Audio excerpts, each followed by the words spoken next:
Brad Williams, Excel Prime. This is all about practice. Review, call wherever you want, but just an simple if statement.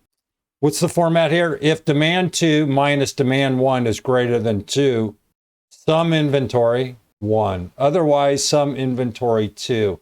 We have an if statement with some conditions. If F5 minus E5 is greater than 2, sum inventory 1. Otherwise, sum inventory 2. Inventory 1, B5 to B15. Inventory 2, C5 to C14. F5 is 8. F5 minus E5. 8 minus greater than 2. And then sum up inventory 1. Here, F5 minus E5. Well, that's 0. Greater than 2. Well, it's not greater than 2.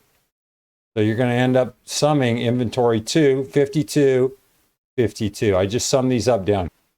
Here, we're going to have F6 minus E6, same thing. Just another one.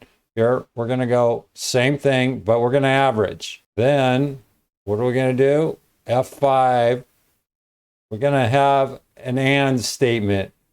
F5 greater than 3 and E5 greater than 3. Sum inventory 1. Otherwise, sum inventory 2. I'm not going any further than this. Read it if you need it. The anatomy is straightforward. This is simply a review. You should know this. Maybe it's something that you haven't seen in a while. Brad Williams, Excel Prime, more to come.